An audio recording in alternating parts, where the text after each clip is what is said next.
करना, जिन्होंने इतिहास लिखा उनको मारो। भाई उन्होंने तो इतिहास पढ़ा, जो पढ़ा तो वो बताया, और उन्होंने सही कहा कि भाई बाबर को लाने वाला कौन था, राणा सांगा। तो हमला भी बिना परमिशन के किया, और जबकि वो उसी दौरान आगरा में भाई योगी आदित्यनाथ भी थे। हाँ, उसे थोड़ी दूरी पे। इसका मतलब ये प्रोपेगेंडा स्वयं योगी जी ने बनाया। योगी जी ने दलित सांसद है, उन्हें नाक रगड़ के माफी मांगनी पड़ेगी। कौन से काय के लिए नाक रगड़ के माफी जो बयान दिया। अरे भाई, जो इतिहास लिखते हैं इतिहासकारों के पास जाओ, मैं पूछो जाके राणा सांगा से क्यों बुलाया था, मैं पूछो ना जाके। और से आपने देखा कि दलित सांसद के घर पर हमला किया जाता है, सरेआम हमला होता है, तोड़फोड़ होती है, शीशे तोड़े जाते हैं, आधा दर्जन से अधिक गाड़ियां तोड़ दी जाती है। सिर्फ यही नहीं, प्रशासन को भी तोड़ा जाता है। ये मैं इसलिए कह रही हूँ क्योंकि सपा के सांसद जो कि दलित समुदाय से संबंध रखते हैं, जिनका नाम है रामजी सुमन, उन्होंने बयान दिया था। उस बयान को लेकर करनी सेना आक्रोश में है, और ये बवाल थमने का नाम नहीं ले रहा। इस पूरे विषय पर नंदा भाई राजपूत कैसे देखते हैं, राजपूत समुदाय कैसे जवाब देना चाहेगा, इन तमाम चीजों को कैसे देख रहे हैं आप? देखिए, रामजी लाल सुमन ने कुछ गलत नहीं कहा। हाँ। क्योंकि जो भी कुछ बोला वो तो इतिहास को लेके बोला, जो इतिहास में लिखा हुआ है। अगर हम लोग भी पढ़ेंगे या कोई भी, तो भाई जिसने इतिहास लिखा, अगर करनी सेना को इतना ही आक्रोश करना है, जिन्होंने इतिहास लिखा उनको मारो। भाई उन्होंने तो इतिहास पढ़ा, जो पढ़ा तो वो बताया, और उन्होंने सही कहा कि भाई बाबर को लाने वाला कौन था, राणा सांगा था। और सच्चाई है, हमने भी पढ़ा है। तो भाई राणा सांगा कौन था, वो भी अपना शासन जो है ना बढ़ाना चाहता था। उसके बस की नहीं थी कि इब्राहिम लोदी से वो सीधा लड़ सके। उसे लगा कि भाई इसको दो तरफ से मार की जाए, इसलिए उसने कहा कि बाबर को बुलाओ। बाबर कहीं ना कहीं लुटेरा है, जिस प्रकार से वो चंगेज खान था और तुम्हारे वो तैमूर था, वो लुटेरे थे। और उसी मंशा से इसने जो है बाबर को संदेशा भेजा था कि भाई आए और इसको जो है इसको हराए, और हम इधर से आगरा में हमला कर देंगे तो हमारी विजय हो जाएगी। मगर जब बाबर ने जाके इब्राहिम लोदी को हरा दिया, उसके बाद बाबर यहीं रह गया और जाने को तैयार नहीं हुआ। तो इन्होंने कहा भाई हाँ ये खाली करो, फिर इनका युद्ध हुआ। तो बुलाने वाला जो, अगर भारत में कोई बुलाने वाला था बाबर को, तो राणा सांगा ही था। और इसका कोई उसमें गलत नहीं कहा, ये इतिहासकार लिख रहे हैं। तो इसका मतलब अगर इन्हें इतिहास के बारे में कुछ जानकारी अगर संसद के अंदर रामजी लाल सुमन ने कह दी, तो उन्हें उनके पीछे पड़ गए। और इसलिए गए कि वो दलित है, दलित सांसद है, उसके घर पे हमला कर दिया, और हमला भी बिना परमिशन के किया। और जबकि वो उसी दौरान आगरा में भाई योगी आदित्यनाथ भी थे।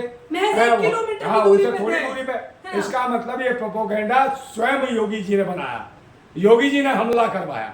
क्योंकि कहीं ना कहीं वही राजपूत समाज, वही करनी सेना है, बहुजन समाज के लोगों से जुड़ती जा रही थी, और वो ब्राह्मणवाद के खिलाफ खड़ी होती जा रही थी। और ये ब्राह्मणवादी आरएसएस का खेल था। ये कहीं ना कहीं आरएसएस ने इनको पोषक किया और पानी देने का काम किया कि रामजी लाल सुमन को निशाने पे ले आए और उनके पीछे करा। और पुलिस ने उन्हें रोका भी नहीं। भाई रोक पहले सकते थे, मगर उसके घर पे हमला करने का पूरा चांस दिया, तोड़ फोड़ मचाई, कुर्सियां तोड़ दी। और भाई दीवे उसके घर में बच्चे थे, और ये तोड़ के अंदर घुस जाते तो मार दिए जाते।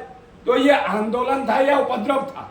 ये आंदोलन नहीं था, उपद्रव था, आतंक था। और इस तरीके का जो हरकतें की अगर करनी है तो भाई जाके उनसे करो, इतिहासकारों से लड़ो। और रही बात राजपूतों की, तो राजपूतों को तो पता नहीं क्या क्या ब्राह्मणों ने लिख दिया। ब्राह्मणों ने कहा कि परशुराम जो ब्राह्मण था, उसने 21 बार विध्वंस करा क्षत्रियों का, राजपूतों को मतलब समूह नाश कर दिया पृथ्वी से, और उनके जो कोख में जो पल रहे थे क्षत्रिय महिलाओं के, उनके कोख में मार दिए। तो ब्राह्मणों से क्यों नहीं लड़ते भाई? और फिर कहते हैं ब्राह्मणों की देन है, उन महिलाओं को फिर ब्राह्मणों के पास आना पड़ा और उससे बच्चे उत्पन्न करे, वो क्षत्रिय पैदा हुए। मतलब कि क्षत्रियों को भी नाजायज बताने का काम उन्हीं ब्राह्मणवादियों ने किया। उनसे क्यों नहीं लड़ते हो भाई? आप पढ़ो ना परशुराम आचार संहिता। लेकिन क्या है परशुराम संहिता पढ़ो। दलित सांसद है, उन्हें नाक रगड़ के माफी मांगनी पड़ेगी। कौन से काय के लिए नाक रगड़ के माफी? जो बयान दिया। अरे भाई, जो इतिहास लिख के इतिहासकारों के पास जाओ, पूछो जाके राणा सांगा से क्यों बुलाया था, पूछो ना जाके। और वहां लड़ नहीं पाए तुम, बाबर साबर से सबको पहले बुला लिया, उससे लड़ नहीं पाए। उसके बाद कह रहे हो ये हो गया। और तुम्हारे कौन से राजे रजवाड़े हैं जो तुम लड़ रहे हो? ये लोकतंत्र है।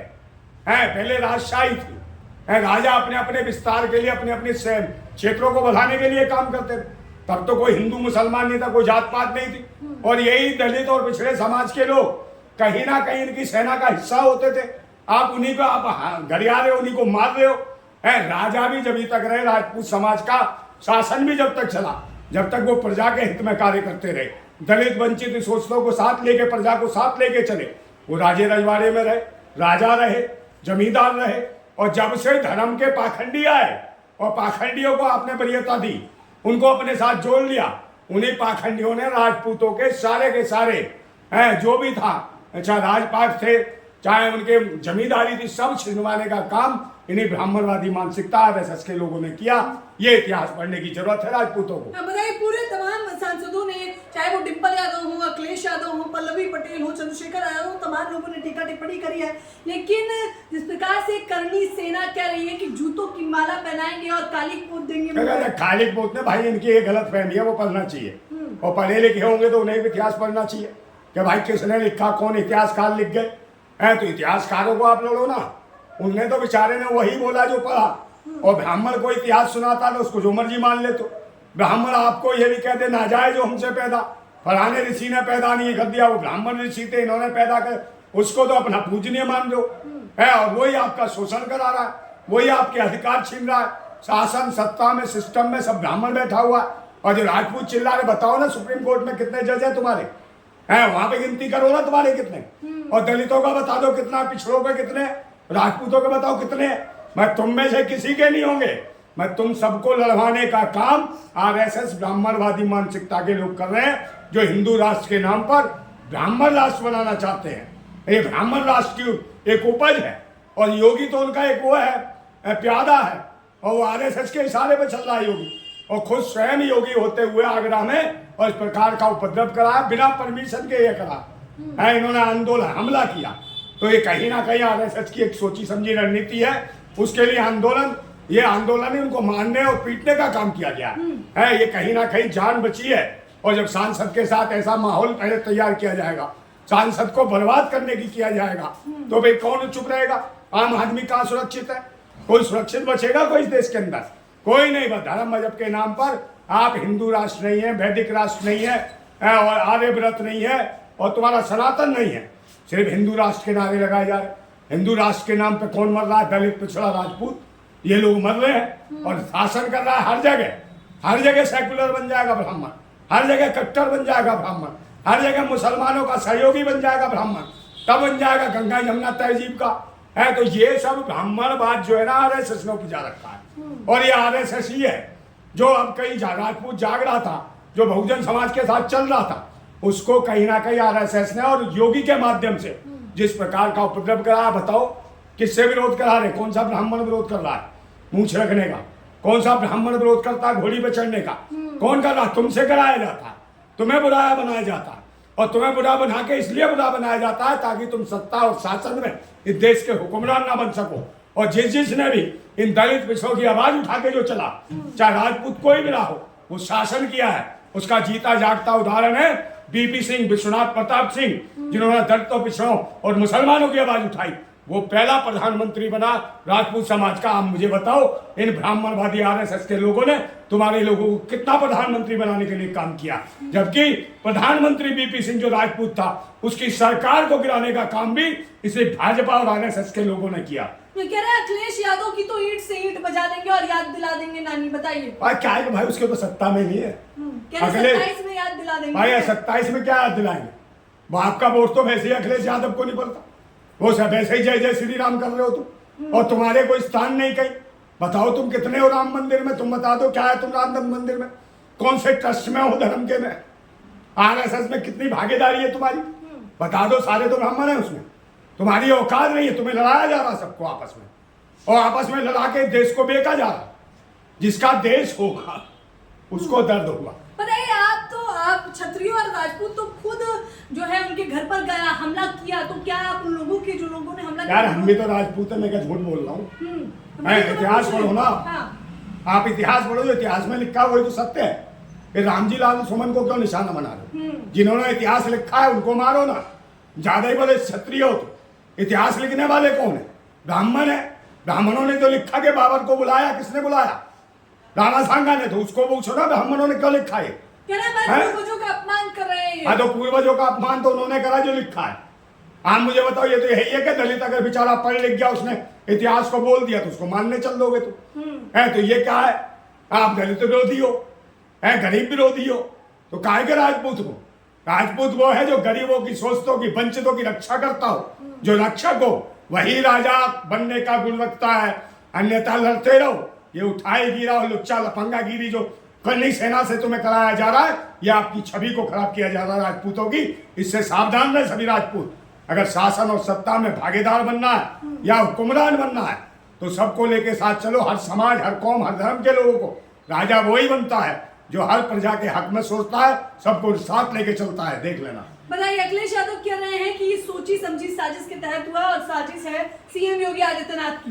भाई सीएम की तो है ही, जब खुद स्वयं आते। हाँ, 1 घंटे 1 किलोमीटर की दूरी पे भाई जब आगरा में बैठो, आगरा में बिना अनुमति के प्रदर्शन हो रहा है, आप गाड़ियां 10-10, 12-12 गाड़ियां तोड़ रहे हो, दुनिया भर का बवंडर कर रहे हो, उसके घर तक पैसे पहुंचने दिया।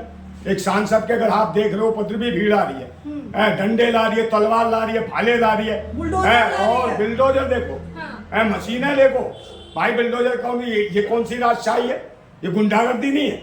आप बिल्डोजर, भाई कितने बिल्डोजर आपने जब्त किए हैं? 30-30 लाख का, 35-35 लाख का बिल्डोजर है। आप इसको जब्त कर दो, अम्मा मर जाएगी इनकी। जिसका बिल्डोजर होगा रोता फिरेगा वो, मगर नहीं जब्त करेंगे। ये बिल्डोजर क्या है? देश के लोगों के मकान तोड़ने के लिए, घर तोड़ना चाहते हो तो लोगों के घर बसाने चाहिए। राजपूतों को भी, राजपूतों का काम है घर तोड़ोगे? ये तो राजपूतों के नाम पे कलंक करने वाली बात है। ऐसे लोगों के खिलाफ हमें कहीं ना कहीं जागरूक करना पड़ेगा। मैं तो राजपूत समाज के लोगों को जगा रहा हूँ, और जगाए हमने। भाजपा के आते ही तुरंत भूल गए हैं वो जो सुखदेव सिंह जो गूंगा मेढ़ी था। हाँ, गूंगा मेढ़ी की हत्या किसने करी? यही भाजपा शासन में की। तब कहाँ गए? तो उसका आज तक न्याय मिल पाया? नहीं मिला न्याय। वो करनी सेना का अध्यक्ष भी थे, तब उनके लिए कितने आंदोलन कर दिए, कितने लड़ लिए तुम, कहाँ पे क्या किया तुमने? मगर यहाँ वही चीज हम संभालने में लगे हैं और तुम बिगाड़ने में लगे हो। आरएसएस के कहने पे रहो, चौकीदारी करो राजपूतों, जिंदगी भर चौकीदारी करना, बैंक के बाहर बैठ के। इनके लिए रोजगार, शिक्षा, स्वास्थ्य और आगे जुडिशरी में IPS IAS अधिकारियों में बढ़ने के लिए कहीं काम मत करना। भाई गली के गुंडे बन के रह जाना आरएसएस के कहने पे। सिर्फ धर्म का ठेका तुमने ले रखा है और सत्ता का ठेका उन पाखंडियों ने ले रखा हुआ। मजे ले रहे, मौज ले रहे, सारा का सारा विदेशों में घूम रहे, सारी शासन सत्ता का यूज कर रहे, और तुम लोगों को रोड पे छोड़ रखा है कि आतंक फैलाओ और खलनायक के रूप में नजर आओ राजपूत के नाम पे। इस तरीके का जो माहौल खराब कर रखा है, ये करनी सोना को एक बार विचार करना चाहिए कि कहीं ना कहीं हमारी छवि धूमिल हो रही है। इससे बचने का प्रयास करें।